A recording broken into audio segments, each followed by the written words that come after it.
I think the following yarn falls into the category of man bites dog. You know, a story that completely defies conventional wisdom. Here's a skinny. Australian academic and feminist Dr. Susan Carland recently spoke about Sharia law.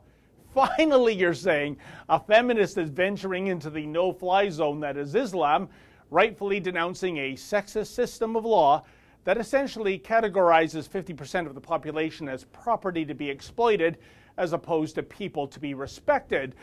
No, actually, that's not what she did, because Dr. Carland came out in support of Sharia law. She believes that Sharia law can be an effective mechanism for promoting women's rights.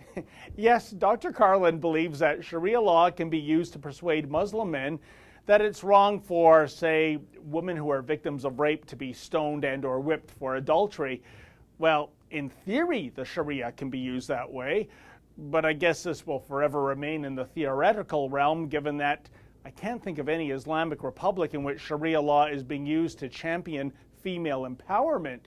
Indeed, surely the burqa-clad gorilla in the room is this fact: under Sharia law, a woman's word is considered worthless without male witnesses to corroborate her story.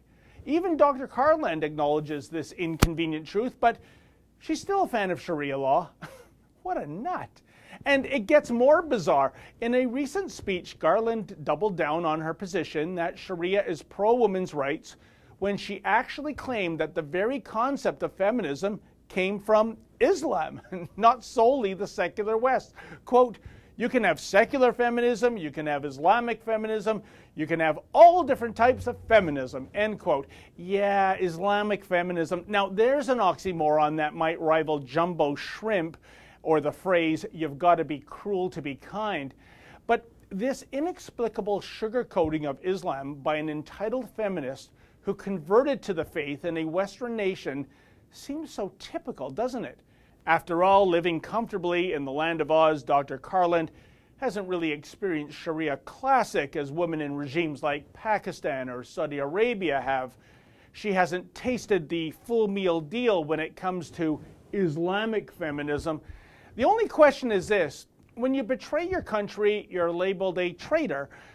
But what do you call it when you betray your entire gender? For the Rebel.media, I'm David the Menzoid Menzies.